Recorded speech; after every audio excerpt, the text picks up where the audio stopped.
And we're live. Hey, greetings, ladies and germs. Sorry about the noise level and the lateness. We've been trying to get a couple things sorted out here. This is Games Roundup episode 11A. This is going to be our best five from halftime. I'm your host, Lord Crocosquirrel, and we have Zaxter and Mellow on hand as usual. Say hi to the audience, guys. Hello, Mellow. Hello, everybody. Hello. How's everybody doing tonight? Apparently, we're all still breathing, or at least some. Okay. Welcome to the stream, everybody. I'm looking forward to tonight, you guys, because we've been talking for this is what our 10th or 12th week doing this, something like that. This would be week 11. Week 11. There we go. So we've been going over a lot of games. We've been debating about our scores and opinions about a lot of games over the last 10 or 11 weeks, and the surprising thing to me is that it seems like all we do is come up here and we show a bunch of crap. We show a bunch of garbage games, and we complain about digital homicide and all these indie games and how we get, where's the fair use and different things like that. But there are a lot of great games being made, even in the first 5 months of this year, and we're going to go over some of those tonight. And I look forward to talking to you guys and sharing some of the good games that we've experienced tonight in our live stream. All right. Outstanding, Mr. Zach. Let me, no, I've got some more footage here somewhere.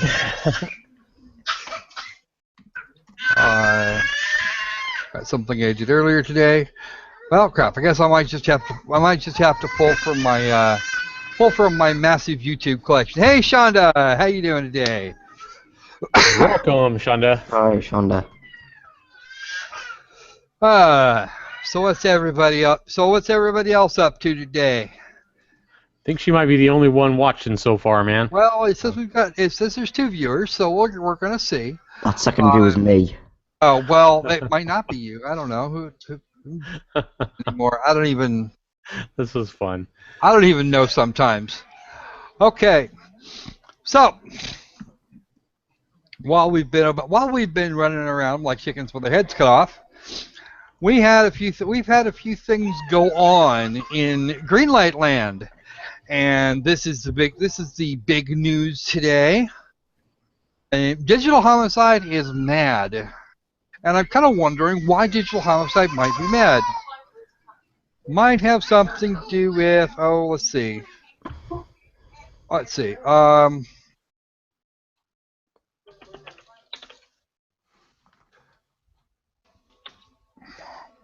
not what I was looking for.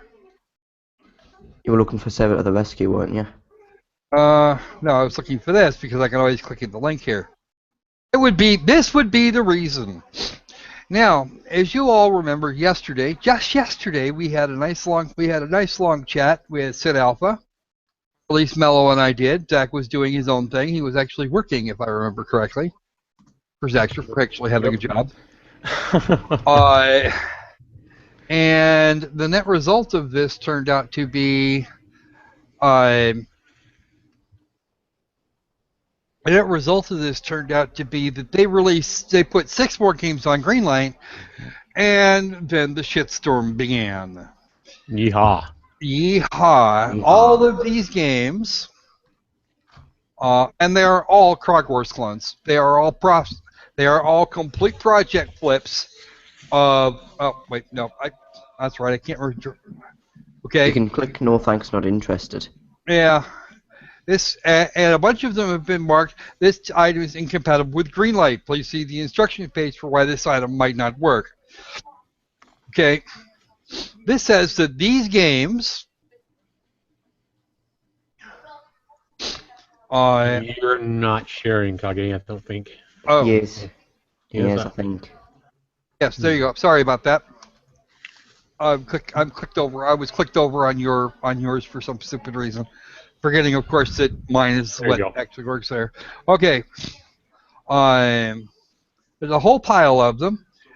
Assault on Zarters, Assault on Zarters 2, Not in My Crapper, Sarah to the Rescue 1 through 5, Merle Wizard Extraordinaire, Extraordinaire, 1 to 3, Daisy's Sweet Time Cupcake Mania 1 to 3, and Sinister Spiders 1 to 3. All of which, and Withering Kingdoms Arcane Wars 2, Wyatt Derp, Withering Flurry of Kingdoms Arrows. Withering Kingdoms Flurry of Arrows, Withering Kingdoms Arcane Wars, Wyatt Derp 2. All of those are considered incompatible with Greenlight. Why? Because in essence, with a very few small changes, they're all the same project. And the last time they actually made a change was when they broke Wyatt Derp, into Wyatt Derp and Krog Wars.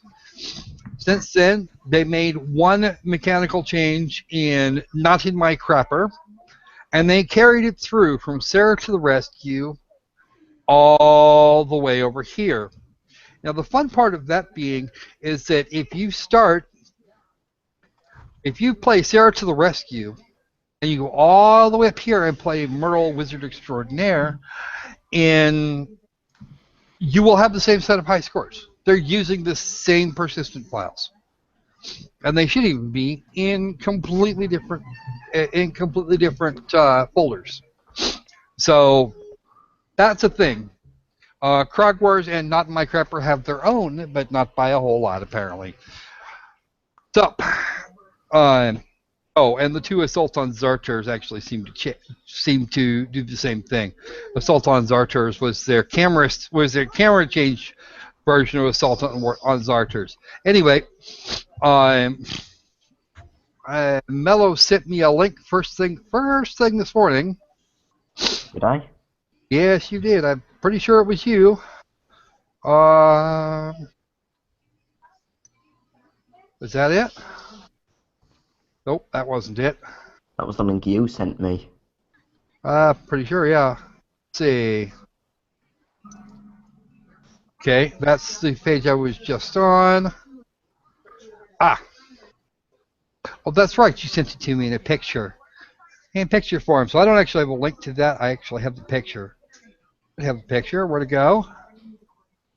Uh-huh. I have no clue what you're talking about. I don't remember sending you a picture. Yeah. Continue the external site.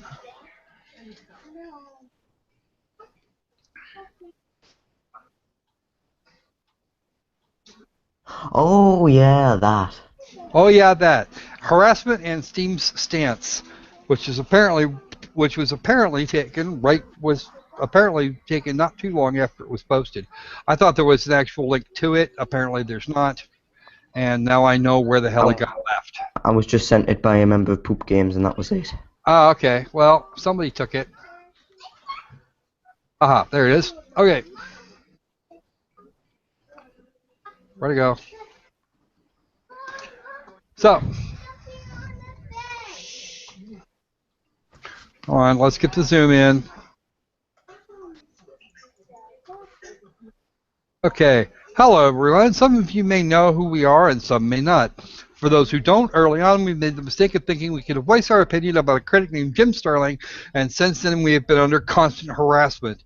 To make it clear, here's a short list of some things written in YouTube by Jim Sterling and his band of followers, Digital Homicide Poop Games Steam Group.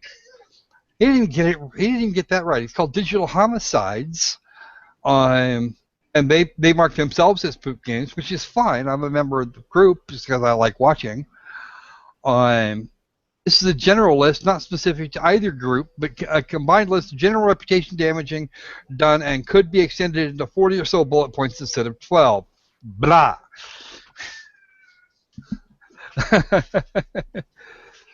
Oh. Let's see.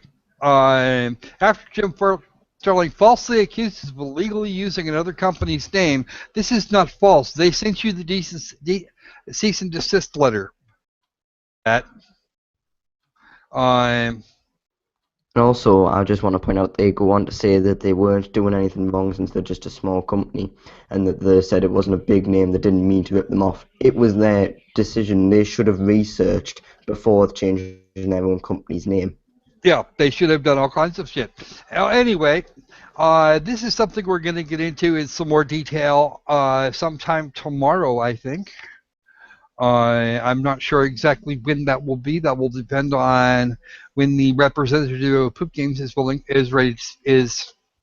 available to speak to us.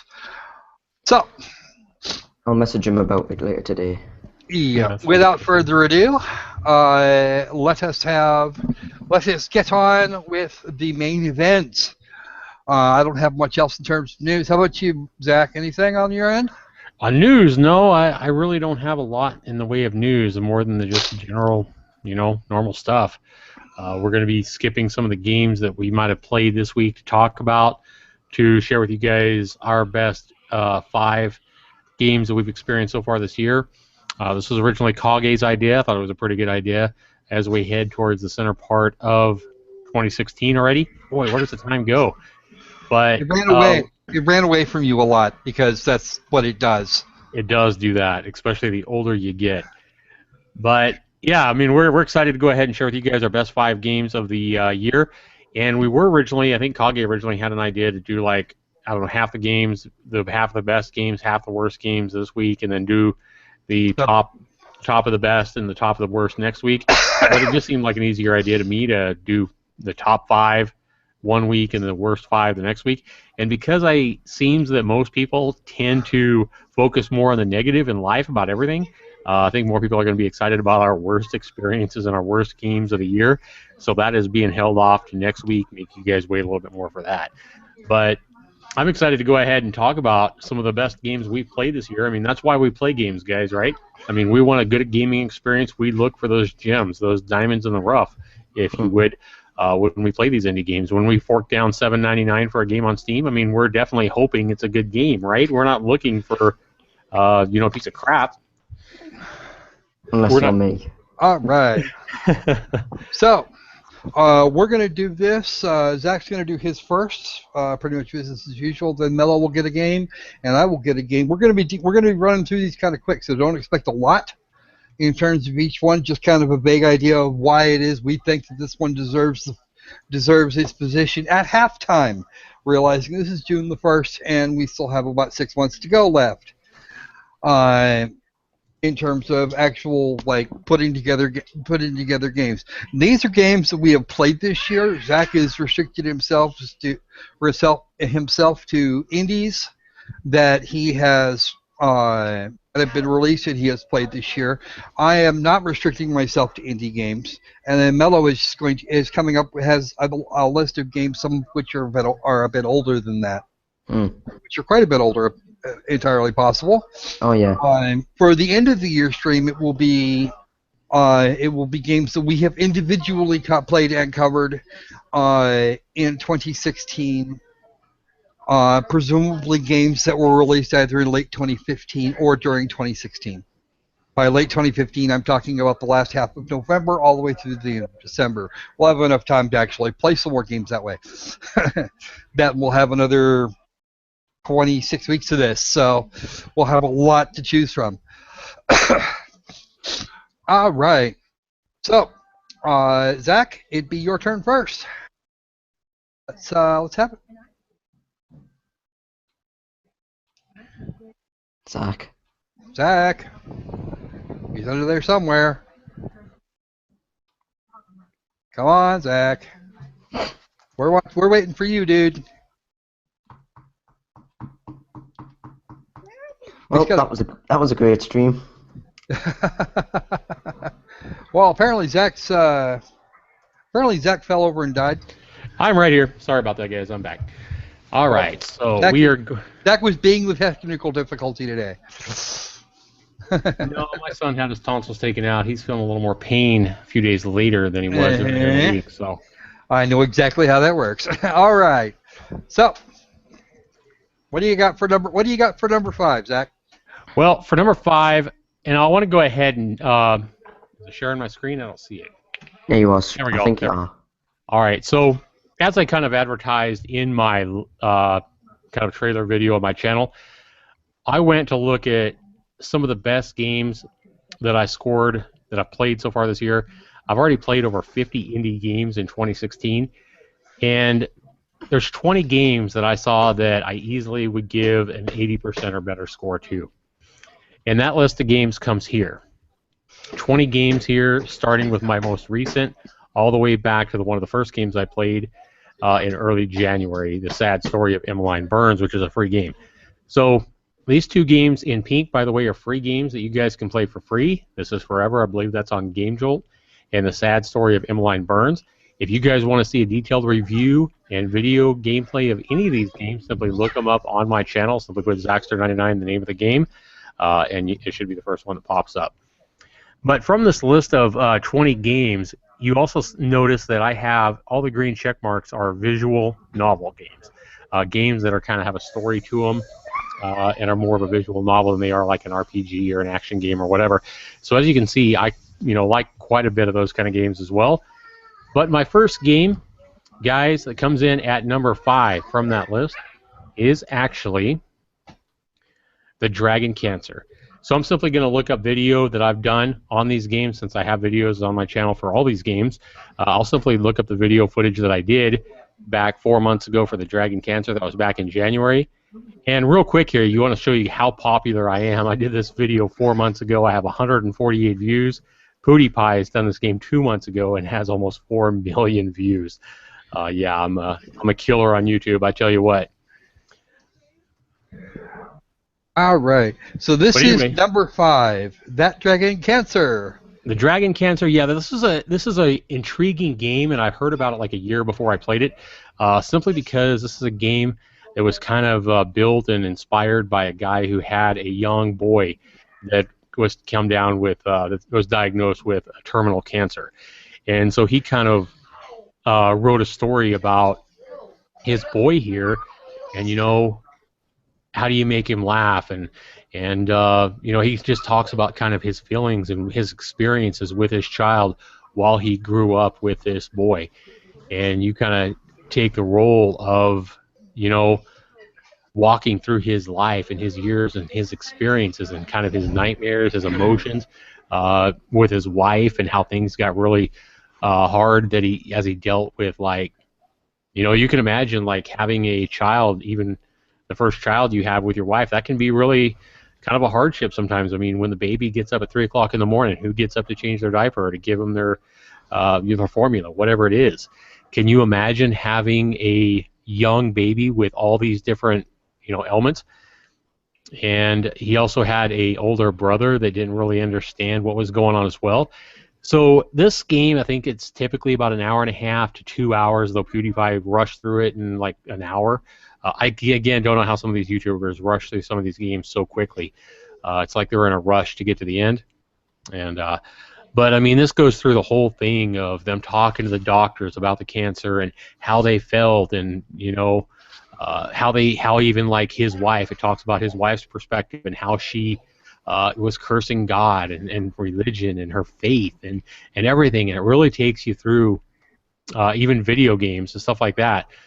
It's a really good game. It's a really cool experience, and I think I thought the game was going to be a little bit better when I read about it last year than it was. Even though it was a really good game, I think I expected a little bit more from it, and that's really why it didn't make a higher ranking, but it still comes in at number 5 so far in 2016 for me. So you can get it on Steam, and the link is on my video in the description, or you can simply go to Steam and search it.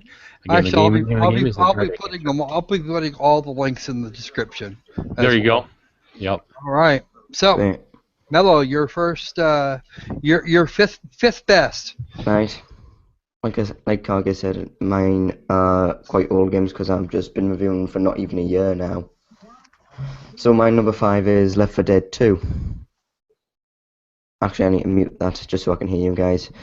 The reason Left 4 Dead 2 was my specific number 5 is mainly because it never really gets old. It always makes you use teamwork in order to make it through each of the levels where you need to fight zombies through a different horde.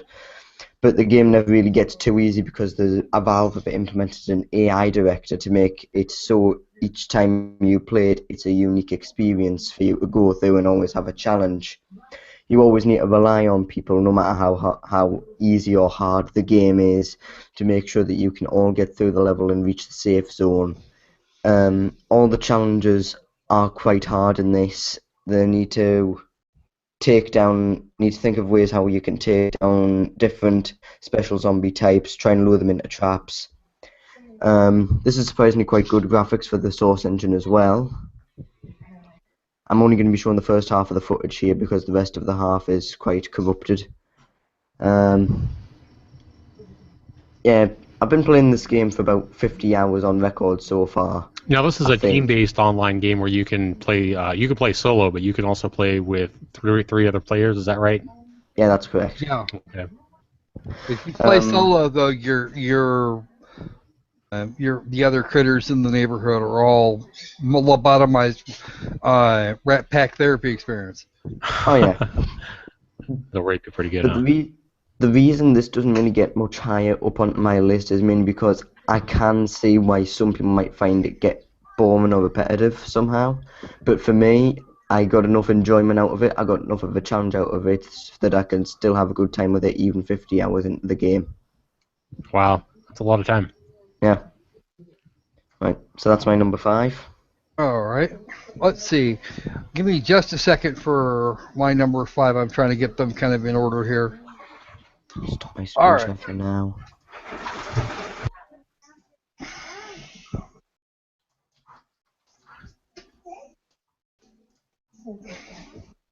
No, that's not it. That's just a teaser. Maybe it made it, maybe it didn't. And this is my number 5, Smashing the Battle. This is a beat 'em up, just mindless, make things dead simulator. You're out to smash the crap out of some robots, and there's jiggle physics.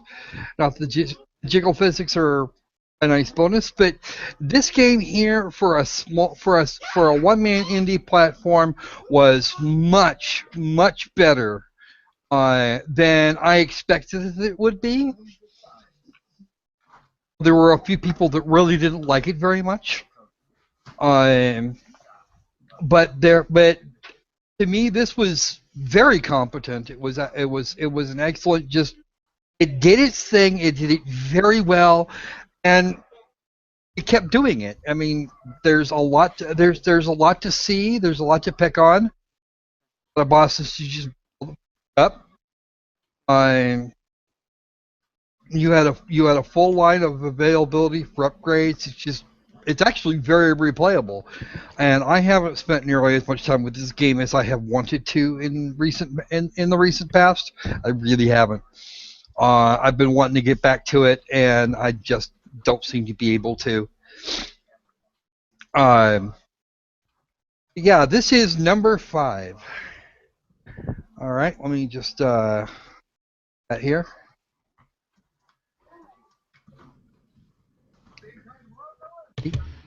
Well, I said Beanie. Okay.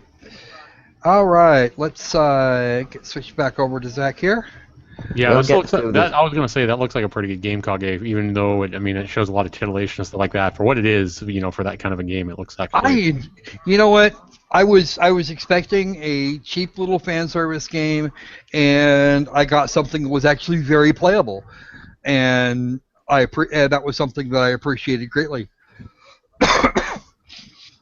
Okay. So for my number 4 game out of all the games that I did, we actually look at my list of games here, and we go through the Dragon Cancer, one of the games I played way back in January. We look at the list of games here, and you're wondering what's next. Well, what's my number 4 game? And I tell you, it was really hard to start picking these games from all these games because a lot of them in their own ways were really, really good. And this is what I'm talking about with indie games. There's just so many choices. And I bet you I haven't even played half the games this year that have come out that I would really like. But making that determination and trying to put an order to these games, I have to go and put my number 4 game at Unreal World. Now, one of the things I like about this game is, if you look here on a couple of the videos that I did, this game does not awe you with, amazing graphics. This is real simple, real simple graphics, mostly text telling you what's going on. You do hear a few simple sound effects, but look at all these skills and lure and everything involved with this game. Now, people, this is a game that the developers put 29 years into making it. 29 years of their heart and soul of research and developing and making realistic maps and conditions and weather and all these different conditions, and putting tribes in where you can go in and you can pick in any of these different scenarios that you want to pick. So if you're really looking for a game that's in depth, I think you're going to be hard-pressed to find any kind of game. I don't care where it is. I don't care if you're talking about one of the old Ultima games or, one of the old BioWare games or whatever. You're going to be hard-pressed to find an RPG that's going to give you this amount of depth. And then when you look at the realism that you're going to see in this game, you're not going to find zombies and skeletons and dragons and stuff like that. This is all survival in the forest. You against Mother Nature, you against enemies like tribes and stuff like that, and you play this out at your own pace. You make realistic decisions on what you want to wear, what you want to equip, what you can carry with you. Everything has a weight. Every choice you make matters. You face weather conditions, you face blizzards, you face rain, you face night and day. You can build stuff, you can cut down trees. Look at all these different commands and everything that's available to you as you progress through the menu. And the UI is really well laid out as well. So, and when you look at the game, you can only see in one direction, and you can spin that around as you look around. For example, you can only see the trees in front of you when you actually look in that direction. I just love this game, and I think if you're looking for a game that's in-depth, that's going to give you a rewarding experience in a different game each and every time you play it, Unreal World is the way to go, especially if you like realistic kind of adventures. So you can check out my videos, again, on my channel for Unreal World. The link for these games will be in Kage's description. And what do you guys think about games like this? Mellow, Kage? Did you say that this game was in development for 29 years? 29 years in the making, yes. Wow. And people only seem to care about Duke Nukem Forever, which took 15. Yeah. And they like to complain about how bad it was when it was originally released. Well, this doesn't look like it would be too bad. It's not something that I'm necessarily gonna. It's not something I would necessarily dash out and buy unless I was like really curious or got it for free. So if someone sent me a copy of the game, I'd certainly play it. It wouldn't kill me, but I don't know. Yeah. It's got that kind of old. It's got an older aesthetic to it. Yeah, it's definitely definitely one of the, it definitely takes you back to old school days and stuff like that. But it just goes to show you guys the amount of depth and the gameplay and stuff like that can be a rewarding experience. It's not all graphics. Everybody's so caught up on eye candy and 3D graphics, and it has to be an Unreal Engine 4 game, a Crisis Engine game or something like that to be good. No. A lot of these games with the simple graphics and stuff like that are well coded and well written can be a very rewarding experience. And, you don't have to go out and spend $60 or $100 on the newest Call of Duty to have fun. I don't want to spend $100 on Call of Duty. I want to even less. They frequently they get referred to as Spunk Gargle Wee Wee for a reason. Hey, yes, that is Yahtzee Crowshaw's term for it. Mm-hmm. But it seems to be like... What? Speaking of Yahtzee, Adam's just commented saying that he wants me to do some sort of Yahtzee code for each of my titles.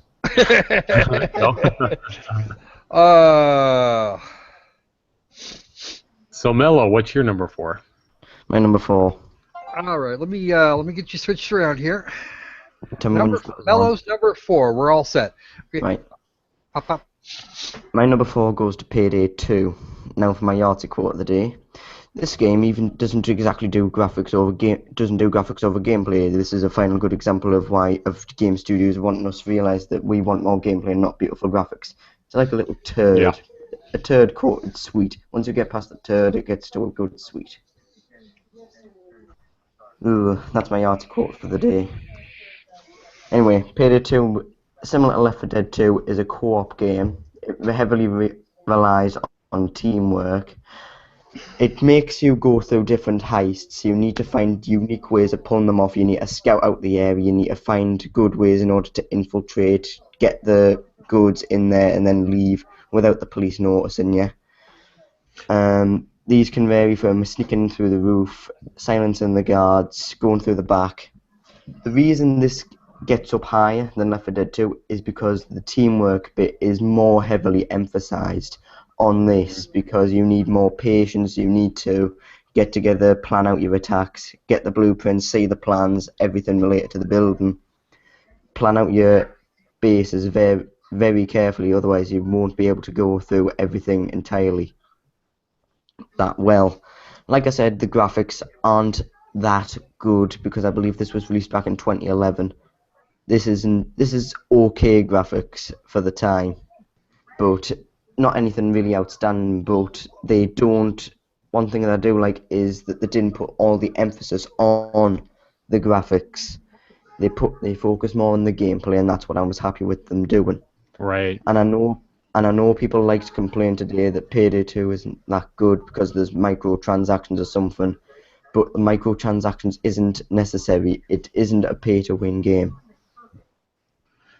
Yeah, you can go in and be just as good in the game without any microtransactions as if you spend $100 in the game, from what I understand. Oh yeah, and that's my number 4. Well, okay, I have a weird procedure by which microtransactions kind of will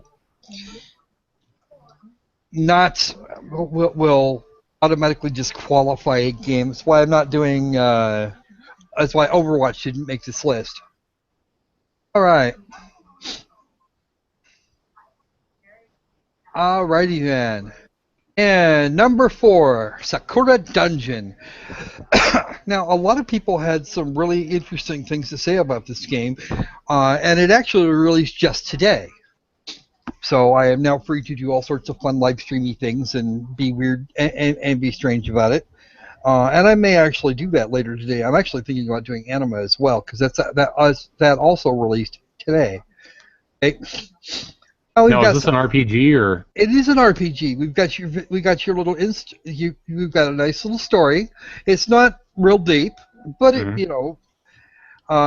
Fox Lady on the left had her dungeon stolen, and she's gonna go get it back. With the help of this other chick.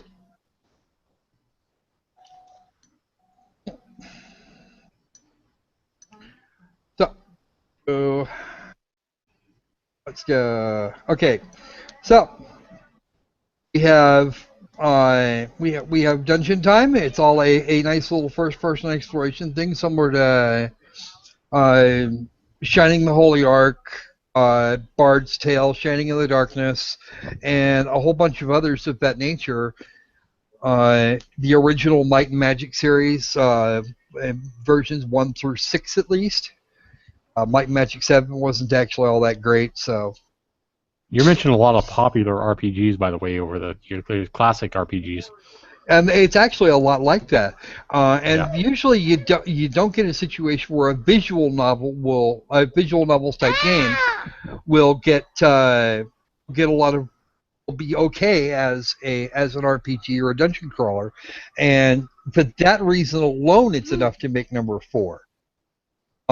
Because they did actually manage to get it together. They managed to get it together correctly. It's not number 1 because the story is really thin, and the people that made this game, they have made their living thus far on deep story games, and I think they could have done better with that. But it is an excellent game. It does exactly what it set out to do, and I can't fault it for that. And then, of course, that's what that was the end result of that particular first battle. Nothing like mixing a classic RPG game style with fan service. Sex. Oh, yeah. Sex always sells, they say. So well, I can see why. And on top of that, if you really feel like being a weirdo, you can actually run the whole. You can run the whole thing with a mouse. You can run this game one-handed with a mouse. There's nothing in there that you need to be doing any typing for. If you really want to do that, it'll operate with the keyboard. And do you have a left-handed mouse, Kage? No, I don't actually. I You have need to a have one right. hand free, man. um, but the rar. Sorry about that, Auntie. I don't know why. I did everything I could to get the bandwidth requirements down this time, and it's apparently just not working for you. It's got to be you.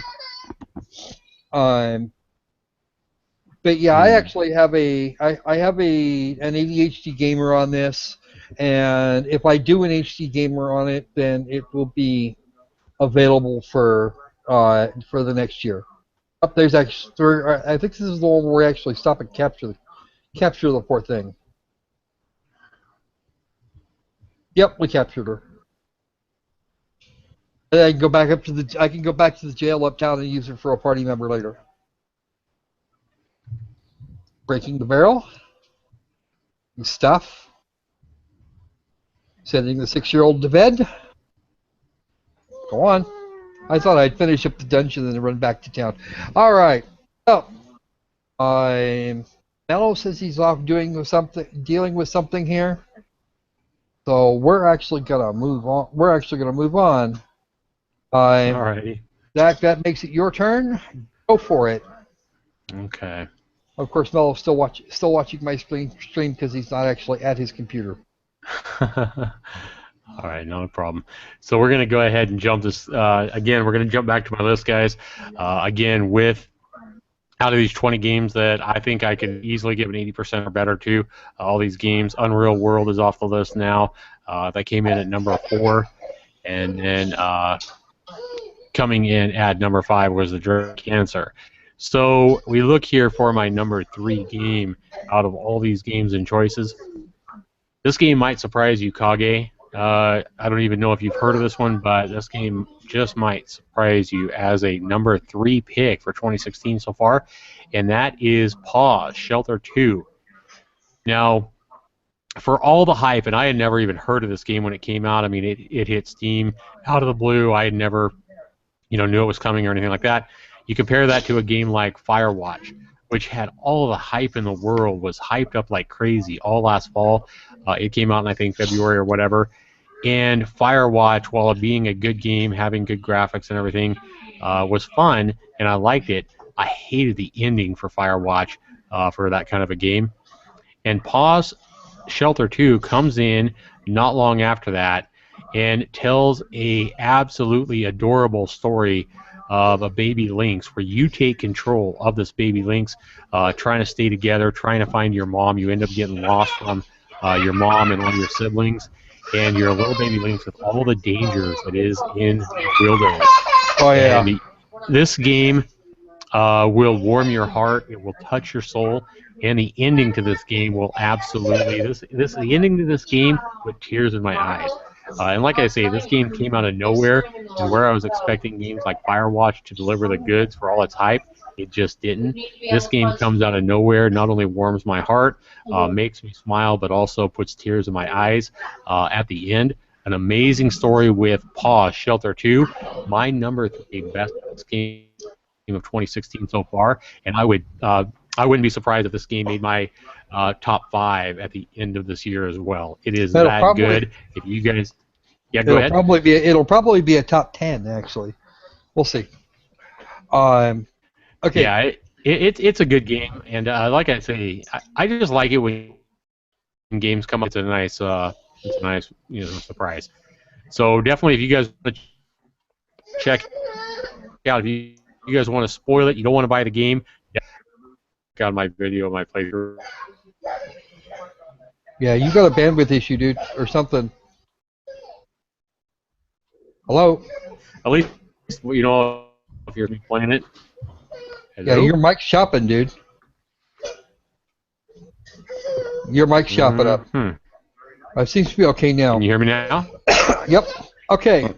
Andrew and Emma, you had something there where you thought it looked like Sakura Dungeon is a flip of the clicker game. It does actually look like the same artwork. Believe it or not, they did a lot of different things with that artwork, and it was their artwork to begin with. So I'm gonna say yeah, okay, but that's absolutely forgivable. Yes, they did use some of the same artwork. They used the same art style that they did in uh, in Sakura Clicker, and they just did. They seem to have done quite a bit more with it this time. So that's kind of where I'm at with that, and that's why I noticed it. I did, on the other hand, give it a pass for that. All Hmm. right, so Mellow number 3. Number 3. We're gonna switch. Okay, what do we got here? Okay, Ooh, right. This is a classic. this is Fallout New Vegas. This is an open world sort of Western game. It takes the elements that made Fallout 3 good, and I think also improves upon that. The combat in the game is first person or third person shooter. You can toggle between the two, and I think the combat is good no matter which way you're playing it. It adds in this crafting element, which is also nicely implemented. It's basically a role-playing game, and it also uses these role-playing elements to a good effect. You can level up your perks, get through the wasteland, make sure that you survive. When you toggle, there's a optional hardcore mode in it. Where if Oh you yeah, enable it, this is Doc. This is Doc's from Good Springs, right? Right at yeah, the beginning of the game. Okay. right at the beginning of the game. I'm just skipping ahead just because I've 15-20 minutes of footage of it. All right. There's a main storyline that you can go off and do, but this is an open world, so it'll obviously have side quests or other quests, things for you to explore. I've currently I mainly played this back on the PS3, but I've sank about 24 hours on the PC version, and I could have easily spent over 80. Yeah, I remember playing on the PS3. It's Uh, a pretty in-depth game. I Yeah. did not actually play Fallout New Vegas on console. For me, Bethesda games are are a thing that one must experience as a member of the PC Master Race. Mm. The one Uh, the one complaint that I'd say I'd have about this is that it crashes really oftenly. Like maybe about every 4 or 5 hours in, I experience one hard crash. Wow, that's pretty Oh, often. I've never actually had to shut down a computer. Usually it's mods that'll do that to you though. Mm. Well, the thing is, I uninstalled all the mods just for this video, and I still experienced quite a few crashes even without the mods. Mm. Well, that's no But fun. apart from the crashes and often bugs, the game is really good. Graphics are really good for 2010. Combat and gun mechanics and gameplay is also done to a good point. It has good blends of different sorts of elements of gameplay, and that's why it's my number 3. All right. Good stuff. I suppose that's time. I suppose that means it's time for my number 3. This is number 3. This actually appeared on. This is PS4 footage because that's what I got it on first. This is Anima, Gate of Memories. This is the story of a young lady who has a demon in a book strapped to her hip, chasing after this other lady who was apparently one of her mentors.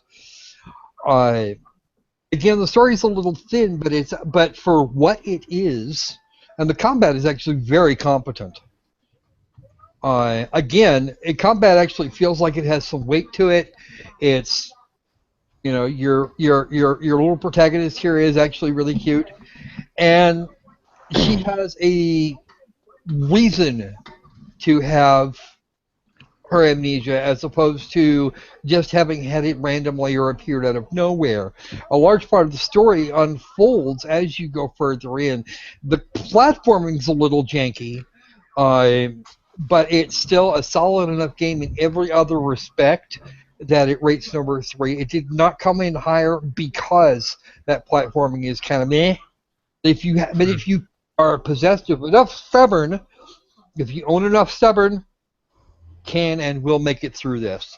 There are 8 major levels, and I have been through, I think, now 4 of them. It is available for PS4, Xbone, and on Steam. And if I'm not mistaken, runs about $30. So They have to go back and look. I didn't see what it was. I didn't actually buy the game, so I got both the Steam version and the PS4 version from the developer and the publisher, respectively. So. And this game is called Anima what? Yes, it's a Gate of Memories. Gate of Memories. Oh, okay. It is. I did an ADHD gamer on this when the embargo lifted on the 31st, and I'll be doing a live stream of this sometime in the near future. Now that the game is out, I'm allowed to do that. Yeah, no kidding. Actually, while I was playing this, Alnick decided he was going to come sit with me and watch. So. Nice. And it held his attention and mine. Both of us are badly ADHD. It held our attention for 4 hours right away, and I actually went back to it later to finish more of the game. So how is the fighting mechanics? I mean, that's going to be a big part of it, Kage. The fighting mechanics, how is it? The fighting mechanics are actually really good. Cool. And there's not a whole lot in terms of like really massive combos going on. So you're not actually paying attention to your controller. You can just run in there and start doing. Just start pushing buttons. There is a little bit you can in there, and actually, believe it or not, after the first little bit of fighting, I forgot the controller was even there. I'm just moving around and doing what I do. Wow. So button mashers would like this game then. Controls. Well, button mashers, you're going to have problems. Oh, okay. You have to be thinking about what you're doing, but you're not. But you won't be. But since the controls are locked down, you're not. Are all rather solid, and they're just going to stay there. You're not going to have. You're not going to have the issues with losing track of where you are in a combo to make it happen. Okay. So. The combat and the controls, they have a lot of weight to them, and they're actually very solid. I like them. And that's me with the carpal tunnel syndrome. That's me with carpal tunnel syndrome saying that. Yeah, no kidding. I can do it for hours at a time, and I'm not actually. My hands don't hurt. Right. And that's usually the first bad combat system. Okay. Or at least of one that's overly complicated. So, all right. Yeah, I think that about covers that. How about we do a move on here? So now we're up to our number 2 for both of us. You are starting number 2. Yep, number 2 for all 3 of us now. We've got 10 of our 15 games we talked about, and we are up to our top 2. So if I look at my list here, guys, and I'm looking for my second best game of 2016, I look through here, and this game may surprise you as being a number 2, Kage. But if I look for my number 2 game of the year, I'm looking at The Culling. This is a This actually does not surprise me, Mr. Dexter. Okay. I figured it was going to be first or second, one way or the other. I figured you would think it was going to be number 1. Nah. This game is definitely a PvP-oriented game, so if you're not a brutal, savage PvP kind of guy, this game may not be for you. Here I'm in a spectator mode after I already got killed in my first game that I ever played of The Culling, and I'm kind of watching how it's done. You have blue machines which recycle items that you can find in the game that give you what they call funk, which is really cool, F-U-N-C. They actually have a term for that. Something about universal necro matter or something, I don't know. And anyway, what it is your money in the game, and you can use that money to do like loot drops, and you can set up whatever you want your loot drop to be before the game, before the matches. The nice thing about this game is each match is only about 15 to 25 minutes in length, so you're never going to be playing a game that just goes on and on and on like some of the other PvP online games such as Rust or Hurt World or whatever, which, as you know, can go on for many hours and involve base building and all that stuff. This is just more condensed PvP fighting, and the fight mechanics and everything are really well done. And for an early access game that's only $15, I am very impressed by not only the value of this game, but also the complexity of the fight mechanics and everything involved. If you're a hardcore PvPer that likes to take it out against other online opponents, this is a game that's going to be right up your alley, and a game that I think is worth at least twice the asking price at $50 right now. So if you're looking at getting in on this game, I would definitely advise getting in on now while it's $15 because the price will probably go up as the game goes through further development. So the Culling, my number 2. All right. And Mellow. What do you got for number 2 there, bud? Just take a quick guess and see if you can guess from That here. would be Mass Effect. Yeah, number 2 is Mass Effect. Good game. I love this game for so many reasons. Even though I think the sequel is better, I haven't gotten around to play the majority of the sequel. So, well, don't. If you have an unpatched version of 3, don't worry about it. That was just ridiculous. That thing was just retarded anyway. The reason why I love this game so much is just the huge amount of exploration that it opens up to you as you go through the game. You can get to explore an entire galaxy while building up your character to be who you actually want it to be. I think this was actually one of the earliest examples of a role-playing game done right. Well, that's always a plus. Yeah, no kidding. Yeah, that is always a plus. Nearly everything about this game is a positive thing. The only true complaint that I have about this game is some of the textures. Some of the textures seem to just pop in or aren't really that good for the time that the game was released. I'm not sure if you can tell by some of these face models about it. Yeah, I mean, it is a little bit older game as well. When was it released? 2007, 2008? Something like Something that. like that. 10 years old. Yeah. But yeah, nearly everything about is a good thing. The characters are well developed for me to get a liking out of them. Some of them I even got a laugh out of. So yeah, that's why Mass Effect's my number 2. Yeah, that's why Mass Effect's my number 2. I'm just gonna grab this here. Give me just a moment. That's just switching. Okay. Now for number 2. Senran Kagura. This is actually a game that released yesterday on Steam, and I had an opportunity to play it. Someone actually handed me this game, and I said, you know what, I got to at least do something with it. Let's have a look. And you must have liked it. You know what, actually, I put a good hour and a half into it earlier today, and it was absolutely brilliant. This particular clip is 35 minutes. It did not do massive damage to my computer, for which I will be thankful forever. Animal was a lot like that too. It didn't do it. It got to a reasonable temperature and stayed there. So, all right, we're going to go for the last little bit of footage here. Oh, that's. As you can see, I didn't do too bad at it, actually. Okay, come on. So there's a lot of this visual novel gameplay in here, and this is actually the very first mission. Okay.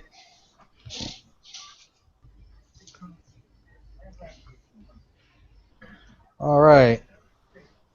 Are you playing or not? Yes, you are. Okay. That's actually a really cute loading screen. I like everything about this is just got all kinds of cute to it. From the character models, even these little drone things that they have here, little fighting dummies that they have. And of course, I've actually been through a good chunk of the tutorial here at this point. So, and again, it's one of those things where you're not thinking about what the controls are; they just work. Okay. And again, that's a thing that I do judge games by. Do the controls work? Am I having to think about what I'm doing? Am I going to have to pick up my hands and move it to do something to do something special? A little pickup there. I mean, what am I going to get? What am I going to have to do? And how bad am I going to hurt doing this task that they want you to do? And with this particular game, with Senran Kagura, none of that went on. I did not have the problems I have had in other games, especially the Tales games, where having to hammer the buttons, having to mash buttons just at random, or a lot of fighting games I don't do very well with either for exactly the same reason. You sit Right. and mash buttons for an hour, and it really hurts. I mean, I'm normally in a lot of pain anyway, but there are some games and game types they're just not enjoyable. Mm-hmm. They're just not enjoyable because it hurts so bad to even operate them, regardless of how they look. And I'm not big on the whole graphics. This cartoony graphic style, I love it. It's absolutely brilliant. Hey, Joshua, welcome to the stream. Hey, welcome, Joshua. Good to see you, man. This is Senran and Kagura. We're doing a little bit of footage in here now. We're actually not going to be up. We're actually not going to be on too much longer. We're at the number 2s now. And we're actually getting through this really quickly.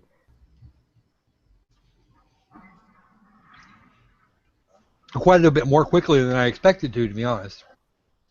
I was expecting us to just all ramble on about one certain title.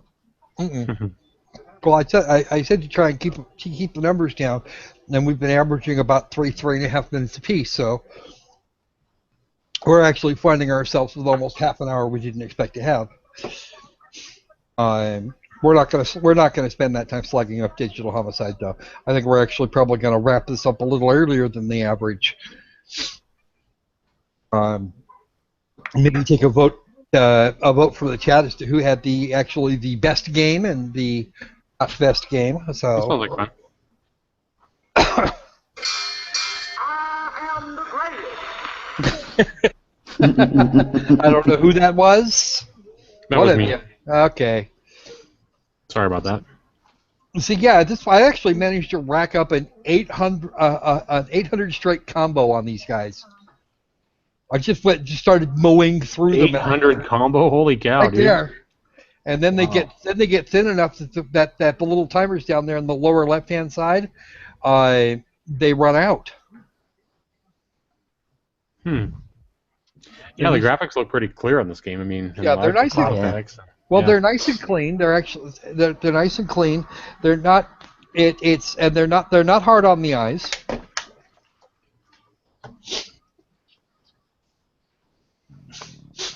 And the game plays very clean. So of course, I'm going to get my bonuses here in a moment. Somebody's overwarm. Puts their weapons away, and now we're going to see if she's actually a second year at her shinobi school.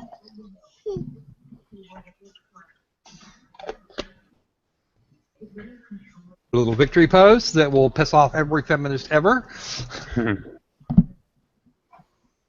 I'll be sure to email this to Anita Sarkeesian. Like she's going to pay attention to anything I've got to say. For sure. Okay. All right. And I have to get I have to get my last bit of footage set up, so we're going to swap for Zach now. All right. Where's number 1? All right, so do I need to share again? Looks like I do. Yes, you do.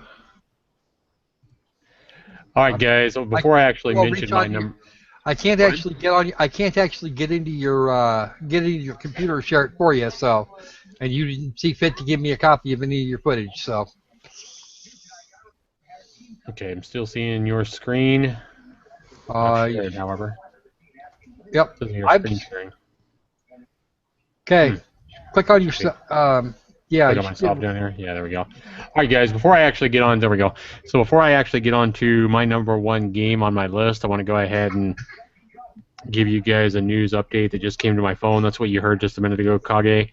Muhammad Ali, one of the greatest boxers of all time, a guy that I think anybody can respect, just died moments ago.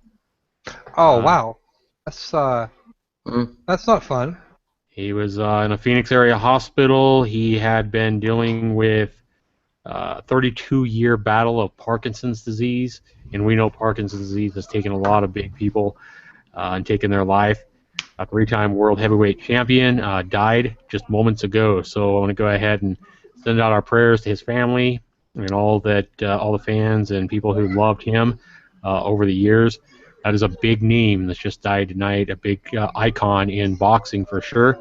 And again, hearts and prayers going out to the family and friends and everybody who has deep cares for Mr. Ali. So let's go ahead and get on now. Let's go ahead and go back to my list here and close out a couple of these. So we have, again, 20 games here that I listed. I've mentioned 4 of them that have made my top, or my number 2, number 3, number 4, and number 5 games of 2016. And I want to go ahead and give a couple of honorable mentions here to some games here on this list because so many of these games are so good, and making a decision on putting these games in my top 5. And again, remember, all these games are indie games. All these games are made probably by developers who have poured their heart and soul out into these games. A lot of these games are made by single developers, that have maybe only sold a handful of their games. My number 1 is certainly a game that has sold a hell of a lot more than a handful. They've done pretty well. And that game is Stardew Valley as my number 1. But honorable mentions, I want to go ahead and give a big shout-out to Fragmented. If you're looking for an Unreal World 4 engine game that has awesome graphics, an online survival game, definitely check out Fragmented. March of Living is a good game. Catch a Falling Star if you're looking for a fun, casual game that you can score for 99 cents on Steam, where you're catching stars with a falling basket. This game is awesome. I still say that guy's leaving money on the table. Yeah, I think he's underpriced in that game at 99 cents. That's a hell of a fun game for 99 cents. I mean, it's just a leisurely game where you're catching stars falling out of the sky, but it's got enough. It speeds up and gets harder as you go on, and it can be very challenging as you go further on. And trying to get your name on the high score list is a very big challenge for a small casual game. 99 cents, catch a falling star. Probably my biggest shout out for an honorable mention going to Catch a Falling Star. So let's go ahead and talk about my number 1 game of the year. That is Stardew Valley. It's kind of funny to me that I put in Zaxter99, my first keyword, Stardew Valley in the search, and the first one that comes up, or one of the first ones that comes up before mine, is Markiplier. How does that work? Did he put Zaxter99 in his name to get up there above me? I don't know how this works, but anyway, let's go ahead and take a look at some of the gameplay that I recorded for Stardew Valley. Now, tons of YouTubers have made tons of content on this game, and the reason for that is because it is an outstanding RPG, classic RPG game where you go in, you create a character. If any of you guys have loved the, what's the name of the game? The big classic Harvest Moon games, then this game is going to be right up your alley.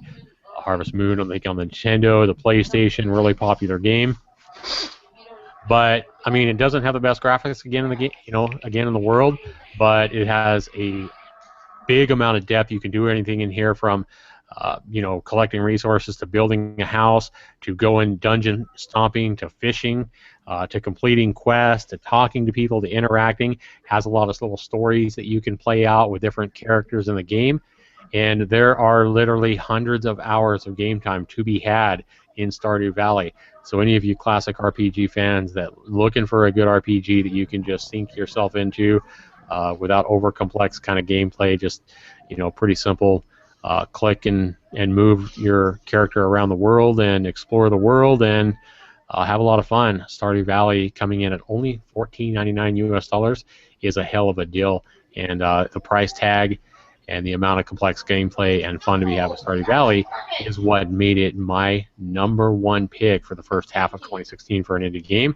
And if you want to see more video, definitely check out the links in Kage's description for this video, or head to any of the other big YouTubers' channels like Markiplier, who has gameplay as well. So that is my number 1 of 2016 so far. Will it make my number 1 of 2016 for the full year? That'll still be determined. We'll see what happens in the post-game show. All right. Mellow, are you ready? Yeah. All right, wait, please. Okay. Oh, one of the classics. Yeah. Number 1 for me goes to Skyrim. When I first played this, I was just blown away by the content, by the graphics, by the gameplay, by anything that was in this. And it runs on a modern potato. It runs on my potato. That is pretty impressive, yeah. The thing is, yours isn't a potato. You're using an overqualified rock. We've already figured that part out. You and your i3 with the 3 gigs of RAM. Or is it 4? I forget. It was an i5. It was an i5. Yeah. And surprisingly, I was able to run this on high quality. That's crazy. Well, the thing is, he's actually got a better graphics card in his laptop than I do. He's got a GeForce GTX 850M, and I've got a 670. I did not know that. Thank you for informing me. I told you this already. Did you? Yeah. I must have short-term memory loss or something because I forgot I even sent you that image. Well, you actually have to have I'm not real sure, but I believe those two cards are pretty similar, actually. And it's still a better rated card than mine. Is it? He's got a third more performance. He can run half the games I can. Wow. I still can't run Dead Rising 3 though. Nor could you run Doom. I can't run Doom, no. And I still haven't managed to pull it off. And I've managed to pull it off. It was very warm, but I managed to do it. I'm not sure what it is about Bethesda Elder Scrolls games where it starts you off as a prisoner. Actually, that's been a thing since the very first. It's a tradition. Yeah, I know that the original. I know that Oblivion starts you off as a prisoner. Actually, believe it or not, the original was Arena, and it did. Yeah. Followed by Daggerfall, in which you were a friend of the king and you were sent to Daggerfall as a prisoner. Morrowind was next. Morrowind, you were sent as a prisoner. Mm-hmm. You were a prisoner regardless. Nobody knows what crime you may have committed, and nobody will care. And in each of the Fallout series, you always start off in a vault. Except Fallout New Vegas. Yeah, except New Vegas. Which you started out in a shallow grave. Yeah. I forgot what I was going to say about this game. You got me completely off track. Thank you, Carter. I aim to play. There's so much to say about Skyrim that I think you could pretty much start anywhere, Mellow. Yeah, almost. The graphics are great. The combat is really good. There's so much to say. I can't really think of where to start. And I haven't played the game yet. I plan to at some point play Skyrim. It's one of those games that I think I'm scared of because I know if I jump into it, I'm probably going to be absolutely obsessed with the game. But from what I hear, this is a game that you can play completely through if you just do the quest in about 20 hours. However, if you go out and explore the world and do your own thing and just have fun, you can literally spend hundreds of hours in the game. And I've got almost 600 hours in the PC version of the game. I have not seen half the fucking content. Damn. I'm only 100 hours in. And you probably still haven't seen most of the content. No. I'm between the Civil War and the main quest. You're probably going to spend between 20 and 30 hours, and all of the other side content. If you started out working the side content and just the side content, you finish enough of the main quest to actually be recognized as Dovahkiin, the required elements, which means you actually have to kick the crap out of your first dragon. Then you can go do whatever the hell you want. You're still going to spend several hundred hours getting all that shit done without actually coming back to the main quest at all. I'm 100 hours in, and I still haven't completed the main quest. I've been busy doing the side quests. There are some people that play this game that ignore the main quest altogether and still have a horrifying number of hours in. I can understand. And of course, you're going to have to play it twice, if only because there are two sides to the Civil War, and you can join either at your whim. I don't really think I need to say much more about the game. You've basically explained everything. So yeah, as I said, that's why Skyrim's my number one. And once you've got finished with all the stuff that's already that came stock with the game, there's another 3,000 or 4,000 hours worth of mods that you can go get. Yeah, you can put your whole life into the game, basically. Elder Scrolls games get like that after a while. really do. Except for Tamriel Unlimited. Oh, you don't talk. No. That's not an Elder Scrolls game. Okay. It's not. It doesn't exist. It never happened. Um, And I want to go ahead and make a bold statement here, guys, as we head into E3, which goes from, I believe, June 14th to June 16th this year, a little more than a week off. I am making a bold prediction that they will announce Elder Scrolls 6 coming out in 2018. They're going to announce it in just a week or two. Elder Scrolls 6 will be announced. That's I'm my going to quote you on. I'm thinking it's going to probably be late 2017 to kind of match up with the release dates of previous games. I would not be surprised to see Elder Scrolls 6 at E3. And actually, we're doing this this year, the halftime show immediately in the time leading up to E3. We're actually going to do some E3 coverage right after that, and then back to the normal grind. So that'll be a whole pile of fun. I'm actually not really bothered about the Elder Scrolls 6 right now. I'm more interested in Skywind, which is a project some modders are working on. Well, that could be fun. See. Which is basically Morrowind being remade in the Skyrim engine. Oh, wow. That would be fun. Okay. So, all right, moving on. Number one from Kage. And we still have my number one. I think I know what this is. Does it start with a D? I'm not telling you now, man. You're going to figure it out in a second anyway. Does it end with an M? For all you folks that heard me earlier saying I wasn't going to restrict myself to indie games like some people, I do have a AAA game on my list, and it did in fact make number one. I am actually and this has actually been kind of an odd top five for me. Usually I'm much bigger into role-playing games, and I've only actually had two on my list thus far. But Zaxter is correct. This is Doom. And this particular version, I loved the first Doom when it came out. And I enjoyed this particular version of Doom immensely. They managed to bring just enough of the old nostalgia back to make it and all of the old fun to keep the people that have the nostalgia bone their nostalgia bone on, and still get like the new flashy graphics and everything. What really gets me is the game is actually quite, for a first-person shooter, a AAA first-person shooter. It is actually quite colorful. You know, it's not all drab gray and brown. There's some brown here and there. But you can see we have some red, and the blood effects are just brilliant. Lots of gore. Saying that the Doom game is not a Doom game without the blood. I didn't like the way you said that. And the things that just die. I gotta say it, Kage, I'm surprised this made your number one with no bouncing boobs flashing on the screen. Oh, shush. Just saying.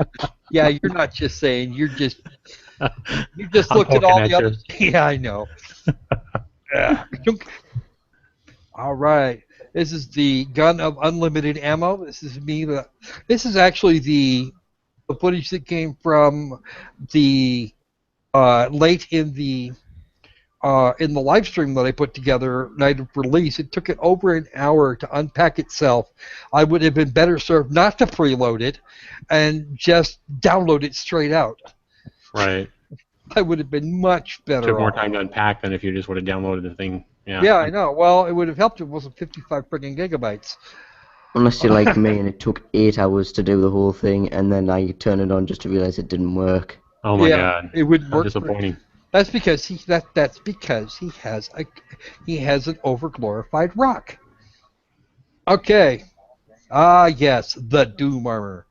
And this looks a lot better in Ultra. I actually had this turned way down to try and spare my poor video card. It's a good game. I mean, I enjoyed playing it so far. I haven't played it. Unfortunately. Yeah. Now we are Doom Guy. And one of the things that I found most interesting in this game is that Doom Guy is a complete character, and that's actually why it makes number one. Is that he is in fact a complete character. But all he has is his hands and a gun to kind of show you how the character is, and the amount of characters that you get out of him in just that is incredible. Now watch this. This is your first indicator that he actually has a personality. It's Samuel Hayden. We remember him from Doom 3. Mm-hmm. He's trying to take responsibility for tapping hell. Now watch Doom Guy. Blam! Crunch. That's it. I don't give a fuck what you got to say. I'm just gonna go kill me some shit. I have no fucks to give about whether or not you think that you were doing the right thing. I mean, later in the game, Hayden's telling him not to damage some sensitive equipment that he's been sent after. Mm-hmm. He kicks the crap out of it. The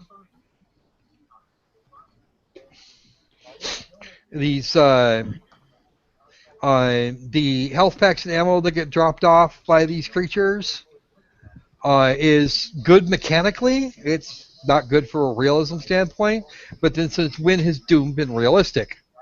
Right. I mean, fighting thousands of demons and. My shotgun. I am Doom Guy, and this is my boomstick.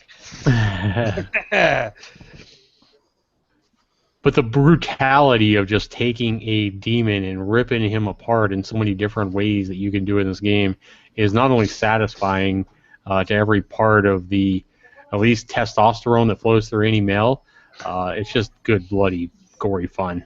Yeah, it is. It's absolutely brilliant. They did a lot of that. And this amp here actually took 2 shots with the shotgun.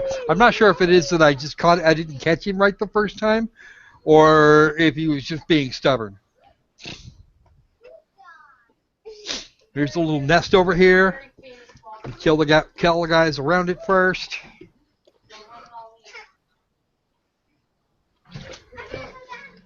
Well, that's not listening. That's gotta say something. That's not understanding. There. Yes, I know. Muhammad Ali died here a little while ago. I found it was on the stream.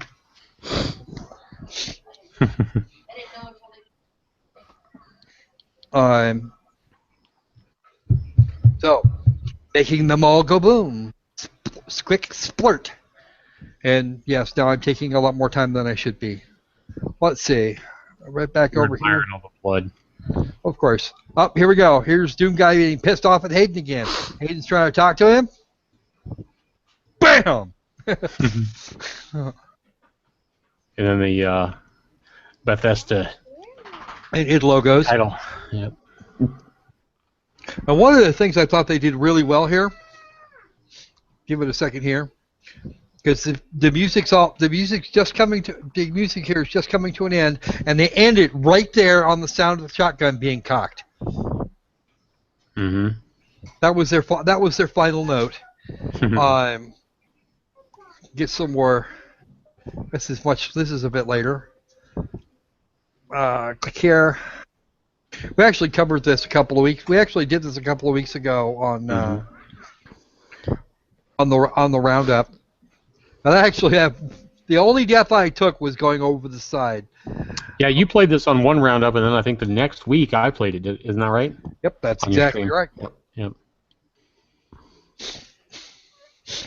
So yeah, this game was a lot of fun for a lot of people. I was expecting Yahtzee Croshaw to tear it apart. No, he liked it a lot.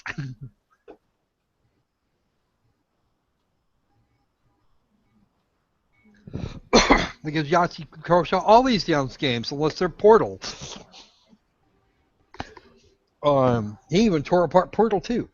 All right, so that's pretty much the end of that. That's actually the end of the footage too. So let's see, folks. Let me just kind of click you off here and pull my screen share. So let's have a look. So we've got 15 games thus far. Josh says, Josh in the chat says, I love that they have a set of protocols for a demonic invasion. Well, you're tapping into hell. You'd figure they might actually have protocols for that. They might be something they're worried about. Apparently they weren't worried enough, but they were worried about it. Is Axter, I'm waiting for you to shut to kill your screen share unless you have some other footage. Nope. Okay.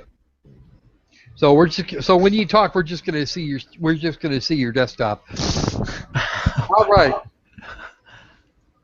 Anyway, 15 games. Any of them you guys think were mislabeled?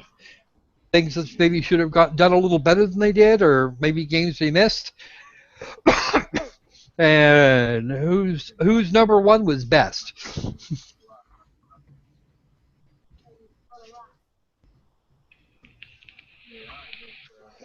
The panel is also entitled to offer its opinions.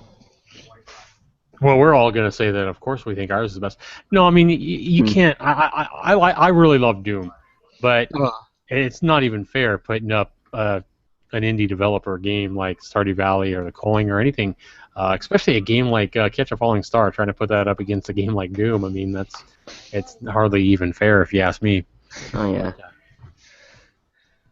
I mean, it's like putting a point and click game up against an open world adventure. It's like putting a word game up against Skyrim.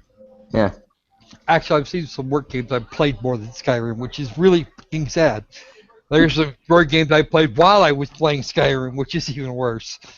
If we want to go with the game that I put the one game in my lifetime I put the most time into, Persona 4 Golden, or Persona 4 altogether, and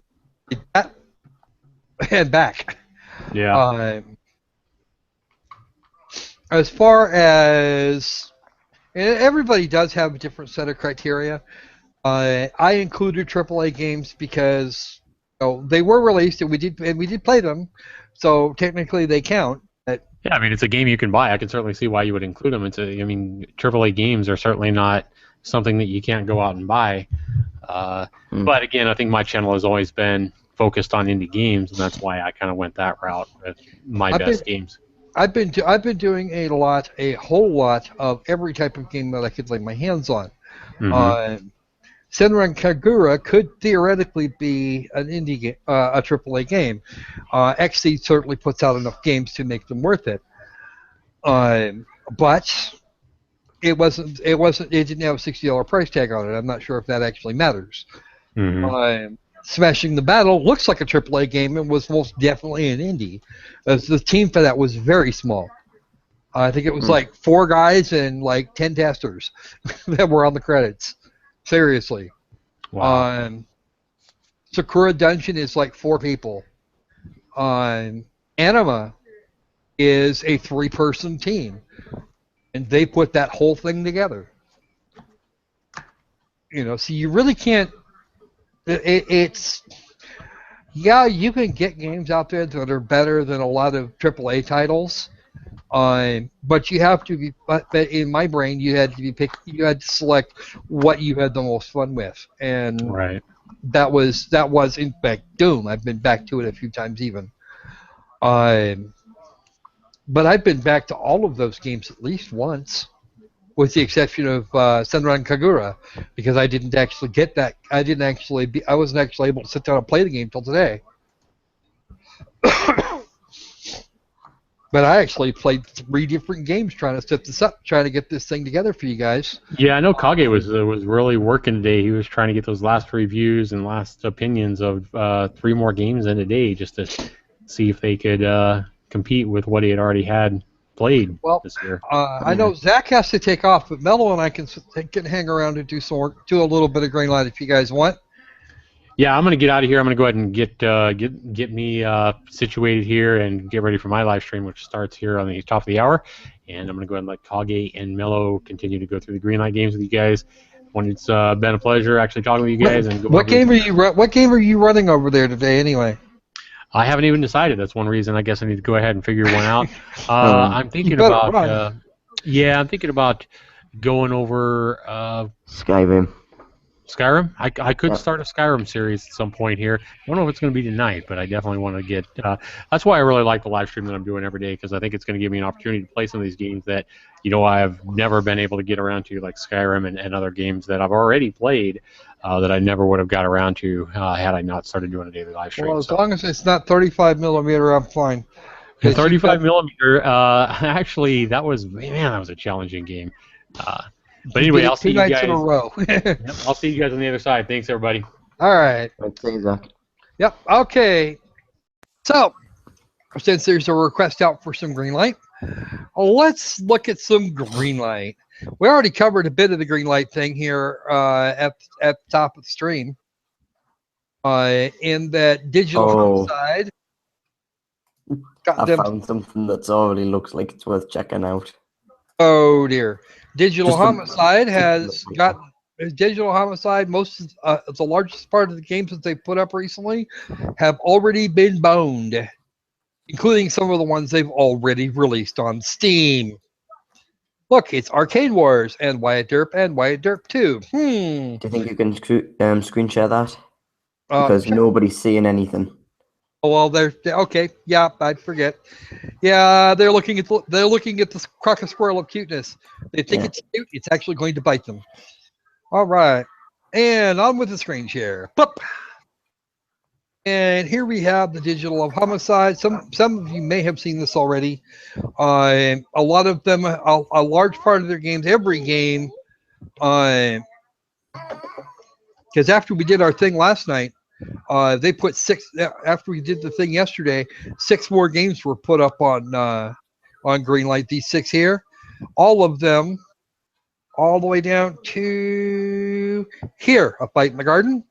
This one was not labeled as incompatible with Steam Greenlight, but Not to My Crapper got marked. The Sultan's Archers 2 got, and its prequel. Wyatt Derp 2. And the Withering Kingdom games, the Arcade War there, and oh yeah, that's right. Okay, but nothing on the back page. Those things are all cool. I don't think anybody told them about Mini Attack Sub, And Hovering Heli Death. Hovering Heli Death, and Starship Nova Strike. But you know what? Honestly, Hovering Heli Death has very little chance of getting anywhere. So it looks like what they've done is they've given them one iteration of each one, and then said you can't have the others. Hell, so actually look at the proper green lights. There's this Right. there's this game that was on the recent submissions called Bohemian Killing. Oh dear. Recent submissions: Bohemian Killing, unlinear first-person courtroom. What? Courtroom drama set in the streets of 19th This is the century Steam Greenlight steampunk trailer Paris. for Bohemian Killing. IQ Publishing. This makes you wonder who the hell the developer is.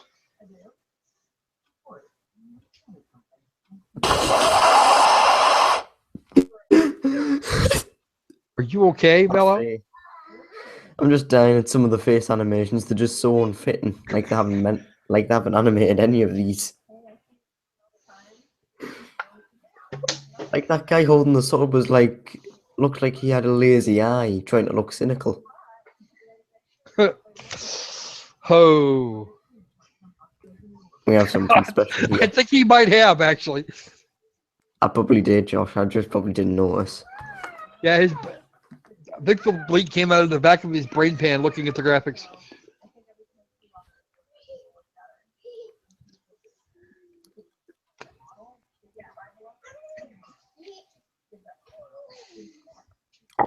I don't think it's actually shown us much. It's not. Shown environments, weird face animations, weird walking. And how is this a courtroom drama? No clue. That's a guillotine. In a courtroom. But they kept those outside.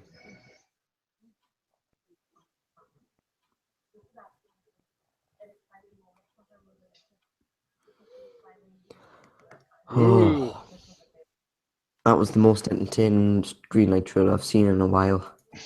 I don't know if they're actually trying to sell the damn game. I suppose they might actually get it. Might get somewhere. All right. So we're just gonna do a couple tonight. Let's see. Is it Dead Man? What? I saw that one. That was terrible. It looked like it was going to be a dungeon crawler, but it's actually an RPG maker. This is a Steam Greenlight trailer for Dead Man Ranch, and wow, that's freaking creepy. Yeah, that's definitely RPG maker.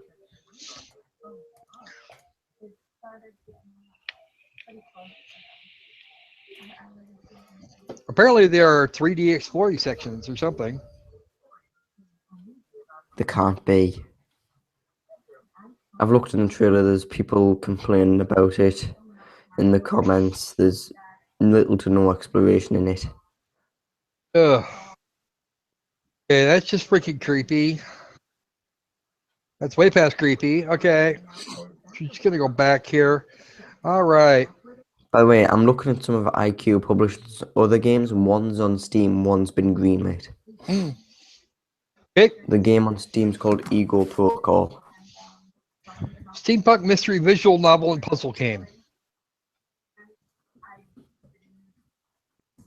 Okay. Rather than do this, I'm going to put it on my favorites and tell it to ask me again later so I remember to go look at it again. All right. So, it's genre time. How about, all right. Joshua, give me a game genre off the magic list on the right here. And we'll get one from Adam. And I think maybe Andrew. I don't know if Andrew and Emma are here or not. But what do we got? Come on. Somebody give me a genre. All right, Josh stole your RPGs this time, Mellow. All right, great. Thanks, Josh. All right. I got to do this. Okay. This is the Steam Greenlight trailer for King of the Squirrels. This will probably fit you. It's going to be free to play. That means there's going to be tons of people voting it up.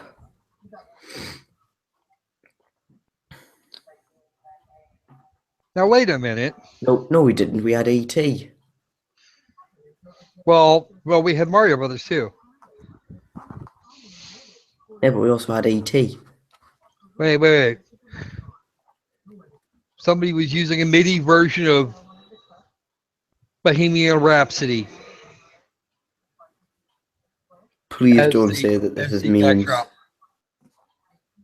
Please don't tell me that this is memes. No. Oh, no, man. No. Oh. No.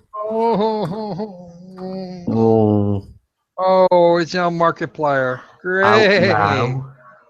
Out now. Probably on Itch.io. No. No. Bad memes. Bad memes are bad.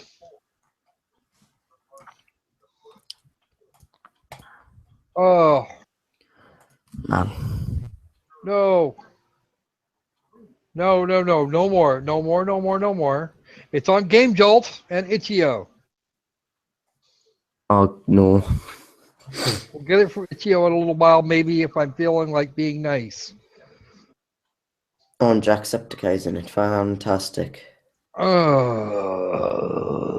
Wow. Is this memes? It wants to be memes. I don't think it's going to make it, but it wants to be memes. Okay, click off the RPG. Lord. There's another Minecraft clone. Okay, and we'll go to adventure games. Well, there's the agency. Porfiero's Adventures for the cat. There's Bohemian Killing. All right. This ought to be amusing. This is the Steam Greenlight trailer for Go Go Mouse. And okay. Oh wow. Adventure games have gone way downhill in the last few years. I thought Jack Orlando was bad. Okay. It's this old man. This is digital homicide worthy. This is, I don't think it's digital homicide worthy, but it's certainly, there's more varied gameplay than in any digital homicide game I've ever run into. But it seems to be. That was in the Unreal Engine? Yeah. You did that in an Unreal. Unreal is completely Unreal. Unreal is capable of much better stuff than this. Day One Gary's Incident looked better than that. Well, no, that's absolutely not true. This is the cartoony kind of thing. They use this old man for the background stuff, and at least it seems to have something that resembles a goal. I'm not sure if this is. Look at that last one. They've put a sponge on a screenshot as a background. Which? That? Second last one. They put a sponge. No, it's supposed to be cheese. Oh. It's supposed to be Emmental. That's supposed to be cheese, dude. Okay. This is what happens when I stay up early. Oh, poor Mellow. Almost done, though. Let's see. All right, Adam has asked for a horror game on Steam. I can't imagine why anybody would want those, but well, hey, we're gonna try it. Okay, off and swing down to horror, which is on the bottom of the list for no reason whatsoever. Probably because Steam knows they just get tons of crap horror games in, or until the last is terrible. Oh, let's see. That's an alpha version. I don't want to pick on that too hard.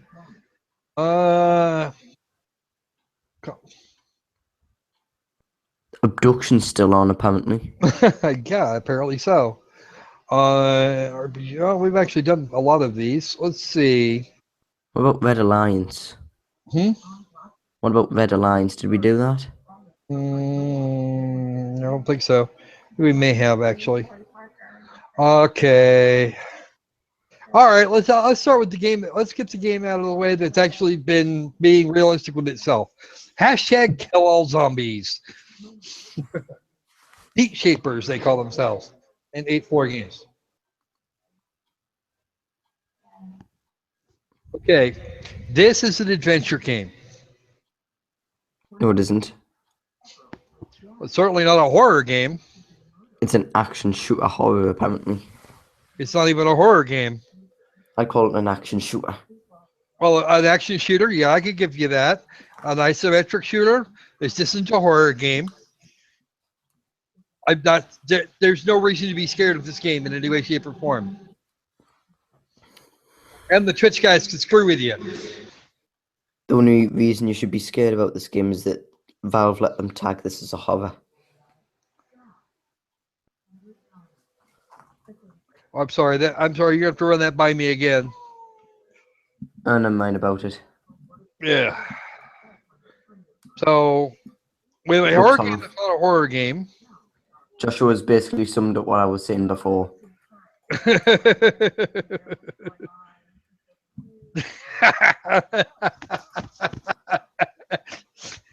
All right.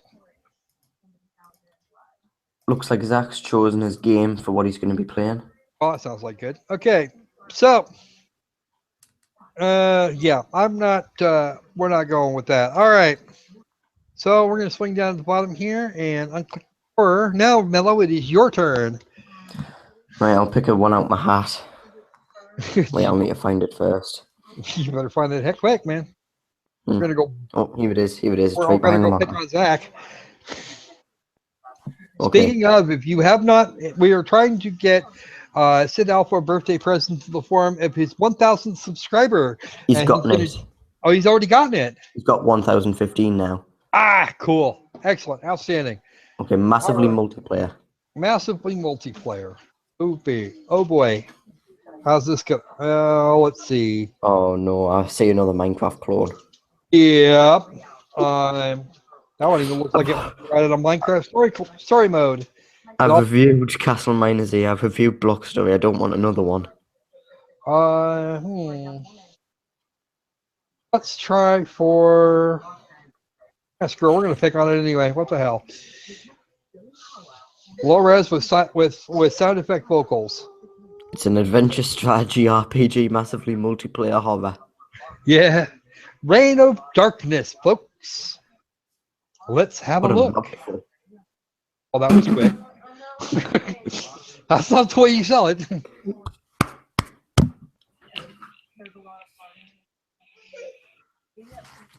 That was a great trailer.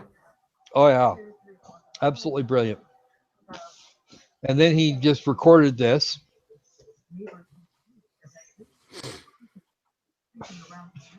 That looks like a monster they're going to make. And a thing called Death's Whisper.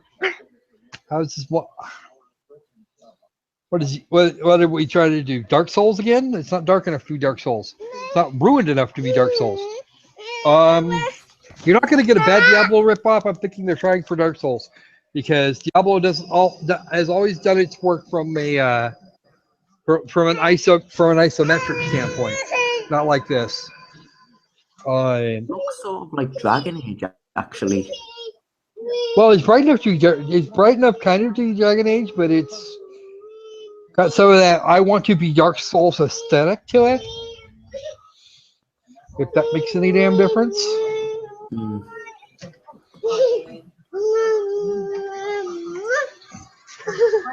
Upper Frosthorn.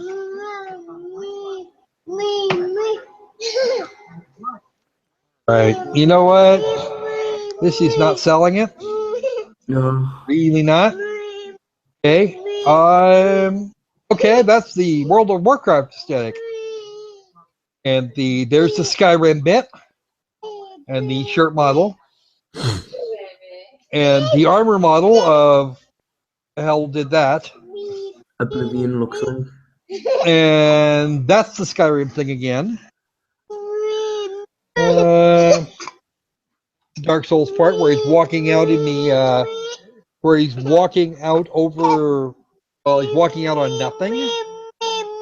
That physics is bad. Of arrows. That's definitely the Dark Souls part. Nope. Nope. Oh no. Still looks like shit. What are the comments saying about it? I'm wondering now.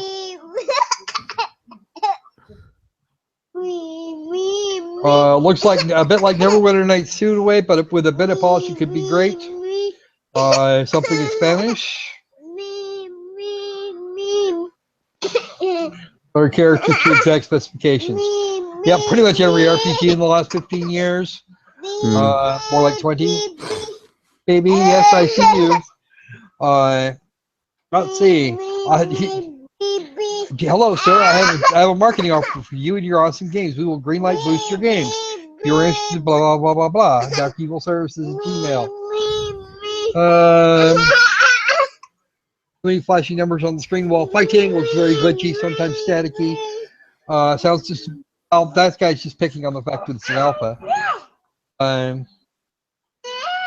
Do people ever learn MMO games need people to work? Even AAA quality MMOs fail so often. Why do you think this low people will gain popularity? I had the same question about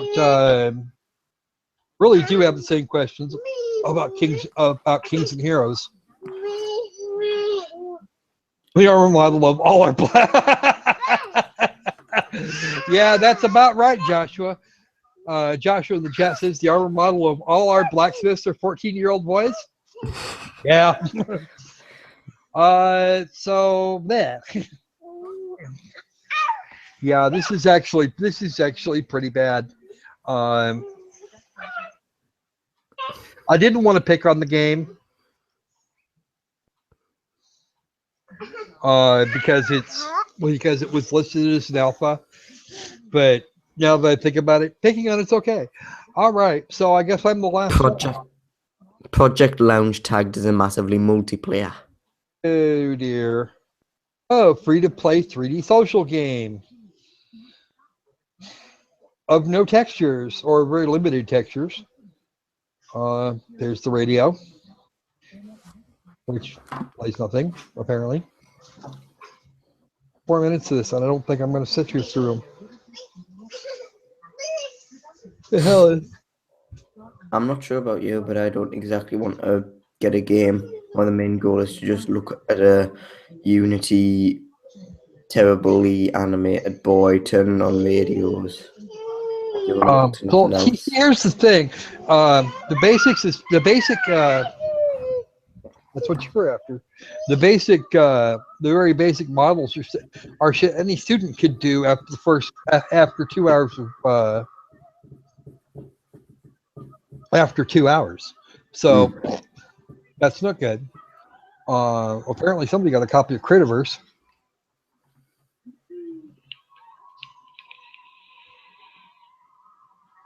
You can move things around and have all kinds of fun with that. What exactly is the point of this game? I don't know. Is anybody bored? Is anybody as bored as I am now?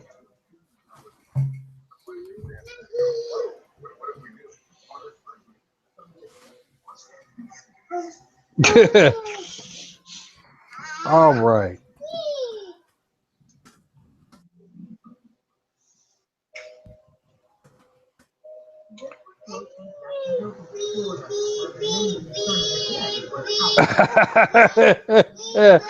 All right. I'm gonna think that's gonna go for a fat no. All right. I'm gonna turn off some massively multiplayer. Yeah. One of my least favorites here. How about shooters? What do we got? Always. Greenlight's always filled with these. This looks like it could be decent. Combo War. Yeah. Who thought people are disagreeing and agreeing with different people about it? They've had different opinions. Already got that one. We already did that one and that one. I think that one I got listed fucking everything. There you go. Alien insect invasion. We'll check that now.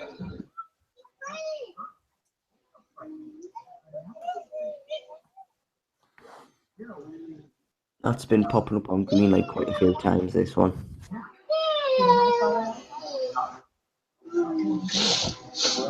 Oh look, arachnids everywhere.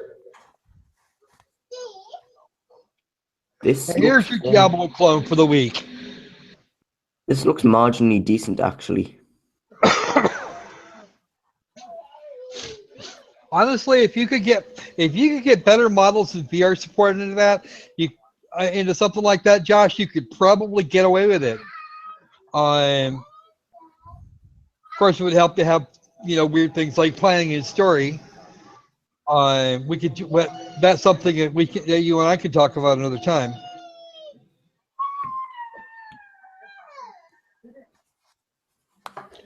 All right. Online co-op,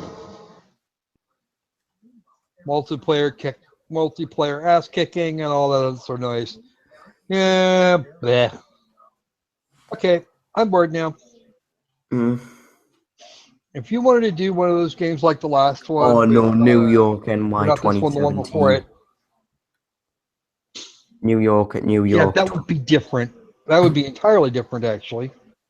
Then you'd have to make a VR environment comfortable somehow. All right. So I think that's pretty much going to do it for us. We're actually running near to the 2-hour mark.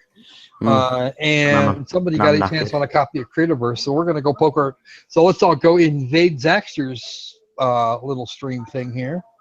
I might just be there for 10 minutes. I might crash later. Let's see, where is he? And I will go grab the link. There he is. Oh, and Sid Alpha's also done his 1,000 subs. Thank you. All right. Let me just. Where'd he go?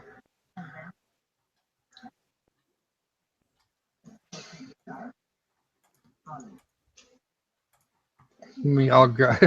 Like, yeah, that would actually, that would actually probably work. All right, everybody here, go to Zach's channel. Tell him I said hello, and I will be there in a moment. Mm. I have to check on a couple things real quick, and I'll be all set. There. That's from click.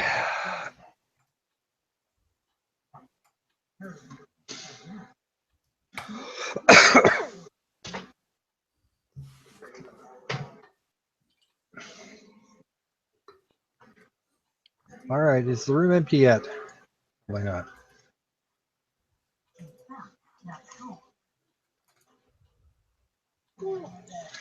All right, so with that, I think I'm just gonna we're gonna say goodbye. Say goodbye, Mellow. Say goodbye. Or not, maybe, I don't know, whatever. All right, so we'll see you guys next week for the bottom 5. See you guys then. Try and stay sane, and let's make games fun again.